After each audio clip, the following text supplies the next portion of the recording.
Hello, దోసకాయ పచ్చడి చేసేద్దాం. ఫస్ట్ పాన్ పెట్టుకొని ఆయిల్ హీట్ అయ్యాక పచ్చిమిర్చి ముక్కల్ని వేసుకొని దోరగా వేపించుకొని పక్కన పెట్టేసుకుందాం. ఇప్పుడు ఇదే ఆయిల్లో ముక్కలుగా కట్ చేసుకున్న వంకాయలను కూడా వేసుకొని బాగా వేపుకుందాం. కొంచెం ఉప్పుని అలా చల్లుకొని మూత పెట్టించేసుకొని మగ్గిచ్చేసుకుందాము.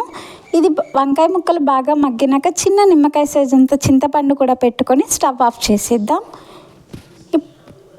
ఇప్పుడు జార్లోకి జీలకర్ర, వెల్లుల్లి, ఉప్పు, మగ్గించుకున్న చింతపండు వేసుకుని గ్రైండ్ చేసుకున్నాక వేపుకున్న పచ్చిమిర్చి వంకాయలను కూడా వేసుకొని మెత్తగా గ్రైండ్ చేసుకుందాం. ఇప్పుడు సన్నగా కట్ చేసుకున్న దోసకాయ ముక్కలు సగం వేసుకొని కచ్చాబచ్చాగా గ్రైండ్ చేసుకుందాం.